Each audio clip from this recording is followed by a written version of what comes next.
Cuando Jesús murió y dejó este planeta, sus discípulos comenzaron a dar a conocer las enseñanzas que les fueron encomendadas. A este grupo se le llama comúnmente la iglesia primitiva, pues la conformaban personas que se iban aglutinando en torno a las enseñanzas de los discípulos de Jesús y así sucesivamente. Esta iglesia primitiva vivían y practicaban las enseñanzas dadas a través de Jesús y sus discípulos. Estamos hablando de una época en la cual no existían sacerdotes o líderes cristianos, de hecho la cristiandad se vivía casi en secreto ya que era perseguida, y para el Estado romano la creciente cantidad de personas que aceptaban las enseñanzas de Jesús les producía miedo, pues podían perder el control de sus súbditos. Por ello el Estado romano reunía a grupos de cristianos y los dejaban ser devorados vivos por leones hambrientos en presencia del público, de modo de entretener a su pueblo y asimismo de provocar temor y con ello que el cristianismo se dispersara. A pesar de estos crímenes, el cristianismo crecía y el imperio romano mermaba. Los césares ya casi no eran tales porque ya no les quedaba poder.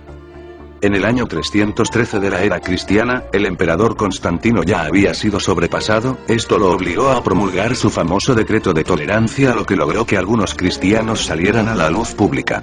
Incluso Constantino cambió sus túnicas de César por una vestimenta religiosa e intentó unificar a los romanos y a los cristianos. Para ello se declaró el primer papa y cambió el nombre a todas las deidades que son los ídolos, reemplazándola con nombres cristianos. Por ejemplo, Venus pasó a ser la Virgen María, y a Cupido le llamó Jesús. Así todos los demás ídolos adquirieron nombres cristianos de modo que la gente les venerara.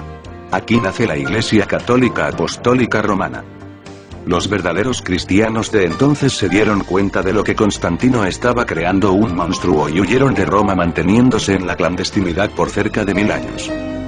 Cuando Constantino dejó el poder, dio al obispo de Roma el título de sumo pontífice máximo e hizo de él un segundo papa. En el año 330 Constantino se fue a Bizancio, Turquía. La transformó un poco y la llamó Constantinopla, manteniendo lealtad al sistema católico romano. Con el paso del tiempo se produjeron problemas en la Iglesia Católica Romana, puesto que Roma dominaba el occidente y Constantinopla el oriente. Constantinopla se transformó en la capital de la Iglesia Ortodoxa. De este modo Roma y Constantinopla se convirtieron en enemigos mortales. La historia de la Iglesia Católica Romana fue desde sus inicios una máquina de sangre y muerte.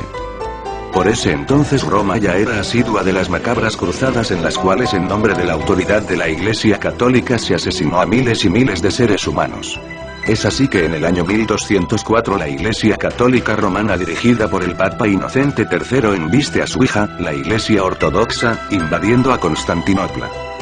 Los soldados mataron y masacraron, sin embargo algunos líderes ortodoxos escaparon de sus manos, maldijeron al Papa y se alejaron de todo control de Roma y el Papa. Con el paso del tiempo, la Iglesia Ortodoxa quedó bajo la protección del zar de Rusia. Esto provoca que más tarde la Iglesia Católica, a través de su poderío, sentencie a muerte al zar de Rusia. Aunque queda mucha tela que cortar, hasta aquí llegaremos con este período histórico para pasar a entregar algunos detalles que te demostrarán cómo la Iglesia Católica y sus sacerdotes, curas, vicarios, papas, obispos, arzobispos, monjas, etc. son los pinceles a través de los cuales el demonio logra que le rindamos respeto y adoración. Constantino crea la institución católica de modo de unificar las religiones existentes y crear un estado-religión. De esta mezcla de religiones nacen una serie de cultos satánicos, los cuales se extienden hasta hoy en día, como por ejemplo, la adoración, respeto y culto por imágenes. También diciendo que Pedro fue el primer papa, cuando eso es mentira, ya que Pedro no fue el primer papa. El primer papa fue Constantino. La tumba de Pedro no está en Roma. La tumba de Pedro, el apóstol, fue encontrada en Jerusalén. Jesús nunca dijo sobre Pedro edificaré mi iglesia, sino que se refería a sí mismo como roca o piedra angular desechada por los edificadores. Las cruzadas. Las cruzadas comenzaron como una forma a través de las cual la Iglesia Católica consiguiera apoderarse de Jerusalén para establecerse ahí, ya que siempre supo que los restos de Pedro no estaban en Roma. Obviamente no logró establecerse en Jerusalén, pues debía cumplirse la profecía que menciona que la gran ramera se establecería en Roma, en la ciudad de las 7 colinas. Las cruzadas exterminaron judíos, árabes y todo lo que se interpusiera entre esta institución diabólica y su deseo enfermizo de poder y control. La Santa Inquisición. El llamado Santo Oficio fue el nombre utilizado por esta institución satánica para acusar a verdaderos cristianos de brujería y quemarlos en la hoguera.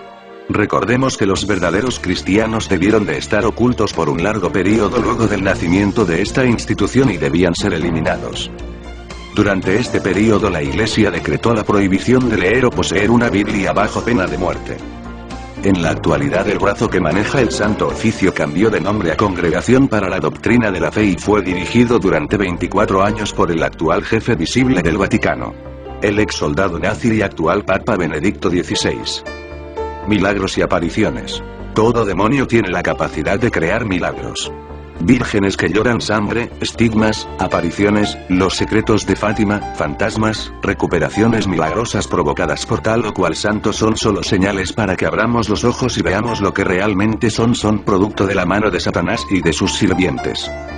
Cada vez que asocias y atribuyes un milagro a un santo, a tal o cual virgen, a tal o cual santa, o a los rezos que le hiciste al San Expedito o a los rezos y velas que llevaste al templo de la Virgen de Guadalupe, estás haciendo lo que el demonio desea que hagas, que rindas culto y honor a cualquiera, menos a Dios.